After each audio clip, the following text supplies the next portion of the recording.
Enjoy the video call, Velton.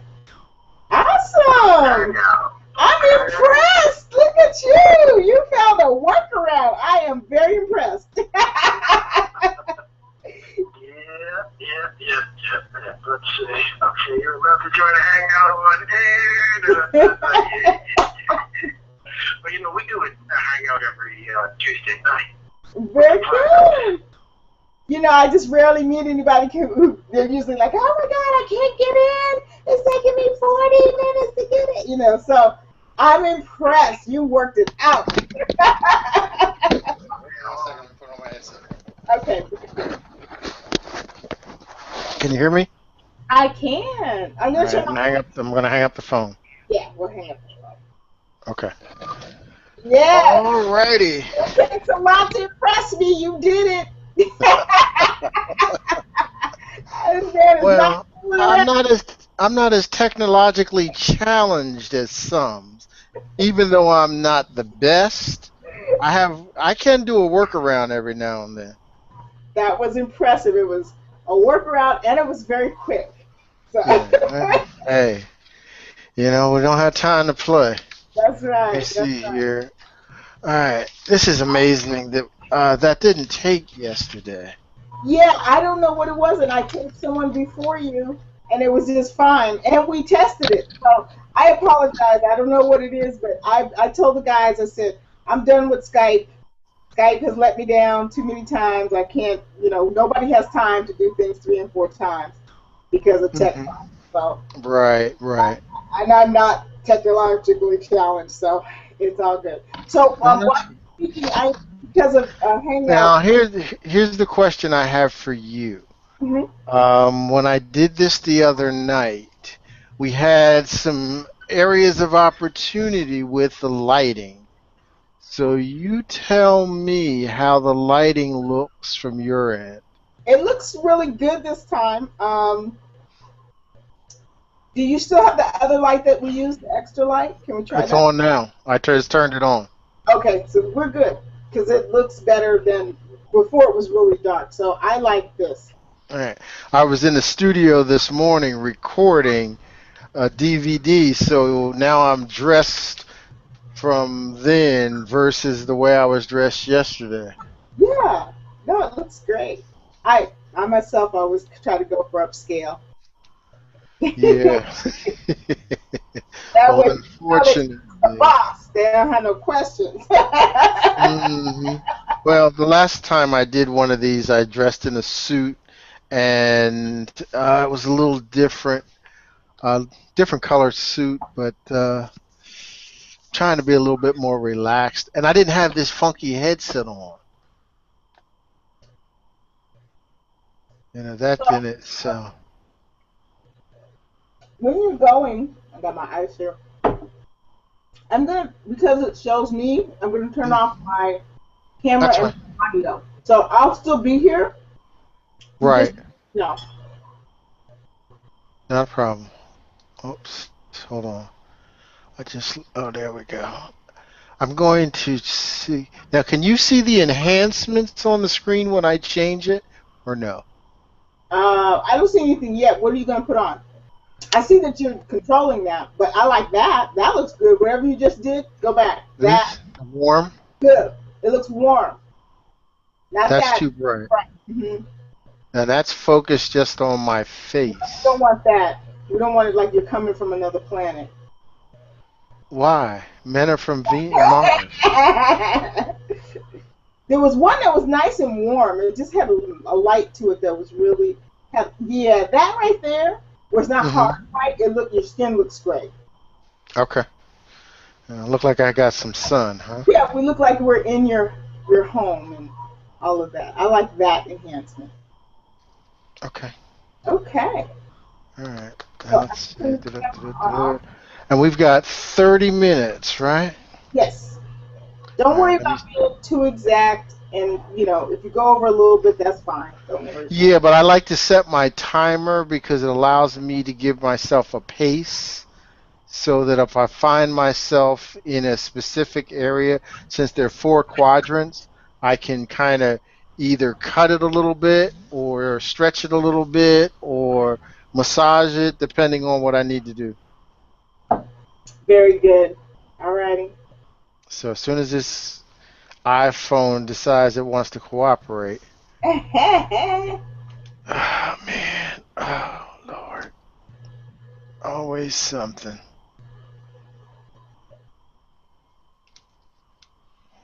Yeah, when I saw Shay call me, I was like, oh boy, Shay's calling. What's going on? Yeah, I went back and tried to because I did it at my office, and this morning I was doing everybody from home, which was fine. But I said, well, let me go back to the office and just check and just see if there. I don't know what it is, so I'm like, okay, that's okay. Me and Skype are done, no problem. It's no biggie. We'll make it work. We'll make it work. Me and Google Hangout are just fine. Yeah, well, I mean, I use both depending. I mean, Skype usually more so for international phone calls and conversations when I'm talking to some of the people over in Africa or somewhere like that. But for the domestic stuff, it's usually just what we got here, or Google Hangout. What the heck is that? Fresh. Okay. All right. Alrighty then. Let's do it. Alrighty. I see it hesitating a little bit. Is that me or is that that's just the screen? Sounds like you look fine to me, so. I appreciate it. Okay. Be a little extra in your paycheck for this weekend for that. Don't say that. That'd be an awesome conversation. I want to hear about that. Alrighty. All right, double what you got last week. Okay. Ready in 5, 4, 3, 2. Hello there, and welcome to the WOW presentation. I know you have heard some incredible speakers, or if you haven't yet, you're in store for that. My name is Velton Schowell, and I'm here today to talk to you about transformation. Transform your thinking, and you can transform your world. You know, many years ago when I started my sales career, I really wanted to excel. I wanted to be a sales professional. And at the time, I didn't really understand what it took. And at the time that I started and asked the question, what do I need to do? How do I get to where I want to go? I was met with apprehension. I was met with people who said, Felton, we just don't think you're sales material. We don't think you have what it takes. And you know, that's a humbling experience. That's something that each and every one of us deals with in our lifetime. At some point in our life, we're rejected. Think about the last time that you wanted something. You wanted a position, you wanted a relationship, you wanted to talk to someone, or maybe even purchase a car or a home, and someone said, you're not qualified. We don't think you're ready. You have to dig deep. You had to think, and you had to regroup. And that's what happened to me. That's what happens to all of us at some point in our lives. We have to regroup. We have to rethink things, and we have to change. And you know, one of my favorite sayings that I've adopted as a mantra is transform your thinking and you can transform your world. And as you go through that process, the first thing that you have to do is change. You have to change something about you, what you do, how you do it, the people that you associate with, the knowledge that you have, the skill set that you have. And you know, I was sitting outside a couple of weeks ago and I was watching the little girl next door. And she rides her bike or was learning to ride a bike. And she started with a tricycle. You know, and a tricycle is only able to take you so far. and she rode around her driveway. She rode back and forth and up and down, but she would stop and watch the kids, the older kids, ride up and down the street with their two-wheel bikes. They were hitting it. They were going fast. They were having a good time. They were laughing and joking, and all she could do is sit on the side and watch. You know, in our lives, many times we want to play at the higher level. We want to perform at another level, but we don't have the knowledge base or the skill set yet that will allow us to play at that level. And we have to take the time to regroup. We have to take the time to practice, to bring ourselves to a level that will allow us to perform in the format that we really want to. And this little girl decided that it was time that she stepped up. And her dad brought her her first two-wheel bike. And she was overjoyed and she was happy and she just couldn't wait to get on that bike. And she got up on the bike and she started to pedal. And she looked down and she saw something that made her comfortable, training wheels. You know, I talked about my sales career and when I started. When I started as a salesperson and the training and getting me ready, I had other salespeople that were helping me. They were guiding me. They were teaching me. And they were helping me develop into an independent salesperson. And they were like those training wheels that little girl had. Those training wheels were helping her develop her skills, gain her balance, gain the understanding of what it took to transition from a tricycle to a two-wheel bike. And as she rode with her training wheels, she became more and more confident. And I remember looking at her and thinking how, as I went through the training exercises, I became more confident and more comfortable as a sales professional. But the one thing that I also remembered was the comfort of having someone else who knew a little bit more than I did, or sometimes knew a lot more than I did, help me. This little girl had daddy. You know, all little girls love having daddy around. I know my daughter does, and those of you who have daughters know how they are with their daddy. And daddy was helping her develop, just like those salespeople were helping me develop.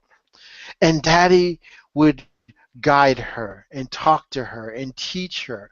And at one point, daddy removed the training wheels because he recognized that his little girl was ready to take it to the next level, ready to do what she had dreamed of doing.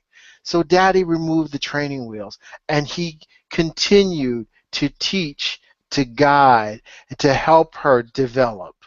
And as she developed, she became more confident. She became more independent. She started to ride faster, you know. And as a salesperson, I remember myself taking a step, doing a little bit more, not waiting for my guide and my helpers to be there to help me. And this little girl continued to grow. But every now and then, she would turn around and she'd look for daddy's hand on the back of that seat and say, "Hey, daddy, you got me? Are you holding on? Because without you, I'm uncomfortable." How many times in your life do you step out there? Do you really push ahead? Do you push the envelope and go beyond the norm? You know, Zig Ziglar had a saying that I love, and it says, "Fear has killed more dreams than failure ever could." And this little girl had a dream of riding in the street with the other kids. But fear kept her looking behind her, looking for daddy's hand on the back of that seat so that if she faltered, if she swerved, if she fell, that he would catch her. And every now and then Daddy would let go, and every now and again she'd fall. And she'd get up, she'd turn around, look at Daddy and say, "Hey, you're supposed to catch me." And Daddy said to her, "You're okay. Get back on." When life knocks you down, there are going to be days where you're going to have to get up, brush yourself off, and get back on and get to riding. And that's what this little girl did. She got up, got back on her bike, and started riding. Another one of my favorite quotes says that you don't drown by falling in the water. You drown by staying there. And if she hadn't gotten back up and brushed herself off and got back on that bike, she would have never learned how to take her performance to the next level. You need to get up, brush yourself off, get back on that bike and ride and take your performance to the next level. That's what change is all about. And as you change, you transform. And there are 3 additional points to transformation. The first of the 4 is change. The second is commitment. Because when you start to change, you have to understand that everybody's not going to understand the changes that you're going through. There are going to be naysayers. There are going to be people who tell you that you don't need to do that. You don't need to change. You should stay where you are because you're doing a great job. There are people all over this country that go to work every day. But before they go to work, they get up in the morning, they have a headache. They have a headache, they're sick, they take their blood pressure medicine, they hate their job. They don't like what they do, but they're not willing to change. They're not willing to commit to something else because they're comfortable. Think about people that you know that retire from a job and every day you ask them, how's work? "Oh, I hate it. I don't like it." You say, "Well, where do you go?" "Well, it's a job and I make good money." I'm here to tell you that there's a better way and a commitment to living your dream will take you and transform you to a new life. I remember a good friend of mine. His name was Rick, and Rick had a dream. At the time that Rick started to implement his dream, he was a top general manager in the hotel industry. He was the general manager of one of the most successful hotels in the United States, a hotel that was running almost 90% occupancy on an annual basis. But Rick was unfulfilled. He wanted something different. He was the general manager, but he had a boss. He had someone he had to report to, but he wanted to be independent. He wanted to be his own boss, and he had a dream. And he sat down with his wife one day, and they started to develop a plan. And they started to talk about a different life in a different way.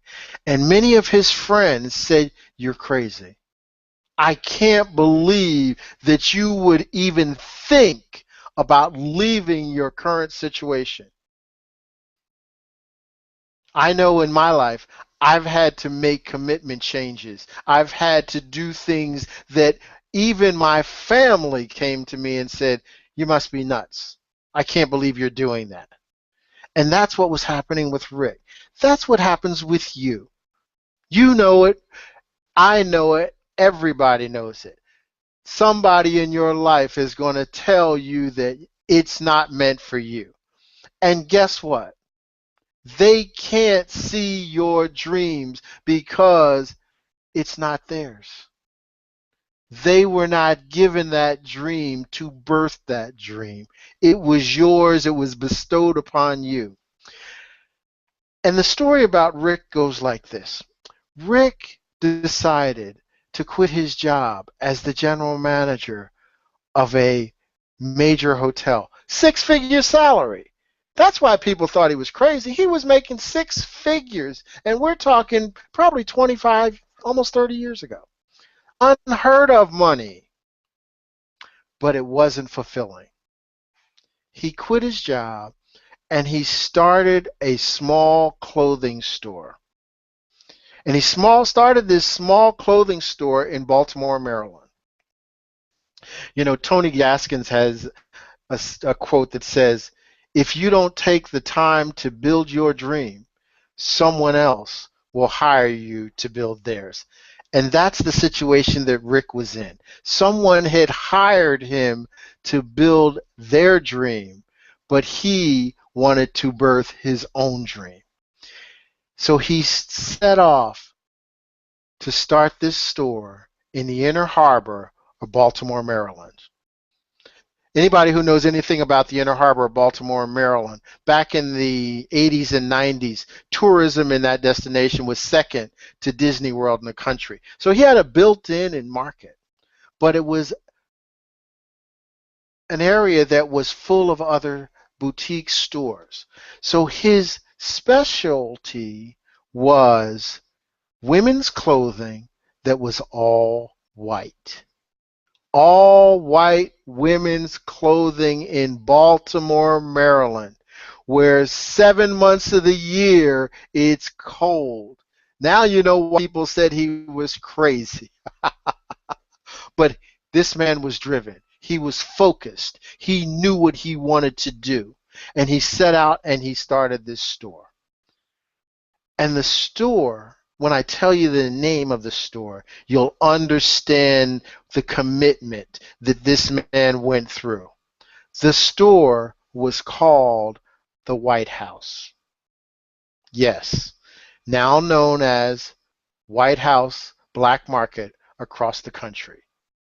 If he had listened to the people, the naysayers who said, Rick, you're crazy to even think about leaving your current situation, this store, this dream would have never been birthed. He would probably still be a very successful general manager going to a job on a daily basis that he was not being fulfilled in. I say to you, if you have a dream, commit to your dream. Don't let anyone tell you that you can't do what you're destined to do. You can't live the life that you want to live because you have the tools. You have what it takes to be whoever and whatever you want to be. But there are things that you have to change and commitments that you have to make. The third of the 4 C's, as I call them, is confidence. You have to have the confidence in yourself and your abilities to be successful when other people don't think you are. Reminds me of the story of Michael Jordan. Michael Jordan, one of the greatest basketball players to ever lace up his sneakers, was cut from his junior high school basketball team. You know, I smile every time I tell this story because I would not want to be the coach who was responsible for cutting Michael Jordan. I don't think you would either. And I don't think he's around publicizing who he is. But think about it. Michael went home and he had a choice to make. He could have sat back and wallowed in his own sorrow. He could have tasted those bitter lemons and just sulked and never played basketball again. But Michael had confidence. And if you hear him speak to this day, he exudes confidence. He knew that he was destined to be great. He had, as my mentor Les Brown said, greatness within him. He took the time, devoted himself to getting better. He was confident that if he practiced, if he did the right things, he could take those bitter lemons and make lemonade. And the next year he went out and he made the varsity basketball team. And the year after that, he was a star. And soon a star at the University of North Carolina. And the rest is history. He was drafted by the Chicago Bulls, took them to 6 championships, MVP multiple years, all-star, leading scorer, all because he was confident in his ability and did not allow other people to create his destiny. You know, there's another saying that I really love it that says, don't let other people's opinion of you become your reality.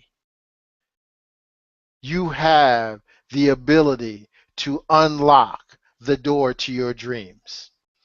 So now there you have it. You have courage, you have commitment, you have change, and you have confidence.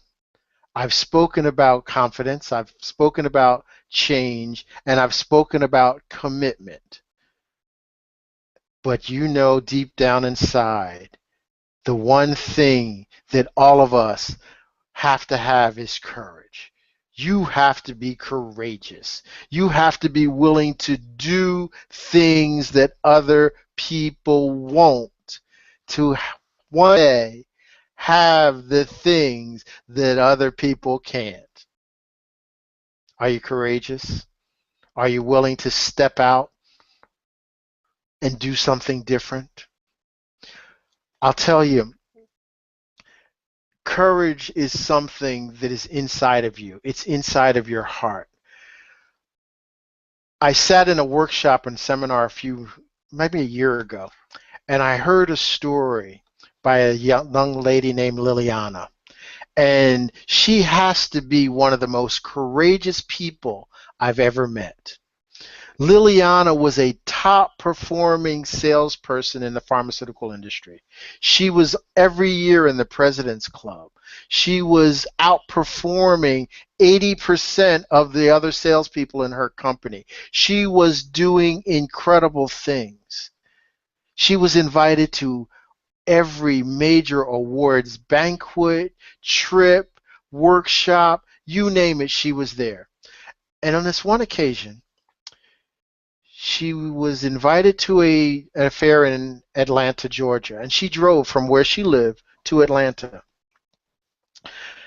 Went to the dinner, got her award, and it was raining, tremendous rainstorm. But she had to drive home. She got in her vehicle, put her award in the back seat, started to drive home. And as she drove, it rained harder. Visibility became very, very poor. And as she drove, she could see in the distance the faint look of the lights of the car in front of her. And as she got closer, she saw the lights blinking. They were blinking back and forth. And as she got closer, she thought that they again went solid because the rain was distorting her view. And as she got closer, she realized that the car had stopped. It was broken down in the middle of the road. She swerved and hit a wall, hit a solid stone wall. That night, Liliana's life changed. That night, her courage shone like it had never done before. Liliana's car was totally destroyed. It was smashed to smithereens. They had to bring in the saws and cut her out of the car. She had to be airlifted from her vehicle to shock trauma. And as she lay in the bed a week and a half to 2 weeks later, she became conscious for the first time. And as she woke up, she saw the wires and the machines and the lights and heard that beeping sound that we hear with life support machines. She had a massive headache and her vision was totally blurred. But for one thing she realized is that her vision was one-sided. And as she woke and stirred, her family called the doctor. And the doctor came in and began to tell Liliana that she had been in a major car accident. She'd been in a coma for almost 2 weeks. She had lost an eye, and she had a metal plate that had been placed in her head. What an incredible situation. You know, courage shows up when life seems the most bleak. And in this particular instance, a lady who was a top performer, living the fast life, living the good life, outperforming her profession, receiving bonuses that you can only imagine as a top performing pharmaceutical salesperson. And all of it this night, this day, has changed. Well, Liliana told the story, and as she told the story, many people in the room, including myself, our eyes welled with tears. And as she told the story, she committed to her new vision and her new purpose in life. And her new vision and her new purpose in life took more courage than anything else. She had committed to now becoming a speaker, telling her story, telling other people that there's no reason not to live your dreams. There's no reason not to perform at the highest level. You have what's necessary to be the best that you can be. Life does not end just because you have hit a valley. We all have ups and downs in our lives. We all have situations where we've lost a job, we've lost a house, we've lost a loved one, we've lost a relationship because it just didn't work out.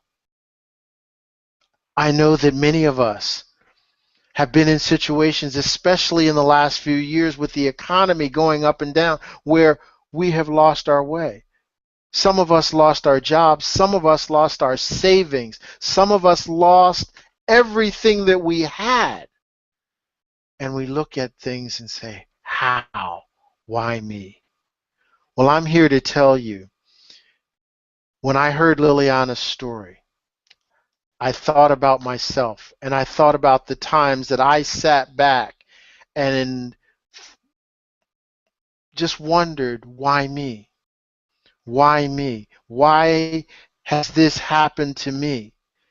And hearing her story, I said, how do you dare? How could you dare think that you cannot overcome anything that is put in your way? Here's a lady who had a touch with death, and she's now standing in front of you, telling her story and encouraging people to do whatever's necessary to be the best that they can be. So I say to you, I cannot ever complain about my situation. I have to pull myself up by my bootstraps and do whatever's necessary to move it to the next level. And I challenge each and every one of you to dig deep inside of yourselves, to find that intestinal fortitude, to find the courage, make the commitment, find the confidence to change your world, to change your life, to change your thinking, transform your performance from good to great. Stop settling for average and strive for outstanding. Because in each and every one of you, just like me, just like Liliana, just like Rick, just like that little girl next door who learned to ride the two-wheel bike, who now rides up and down the street with the big kids in our neighborhood. Only you can unlock the door to your dreams. Thank you for your time. I'm Velton Shaw. That's my story, and I'm sticking to it.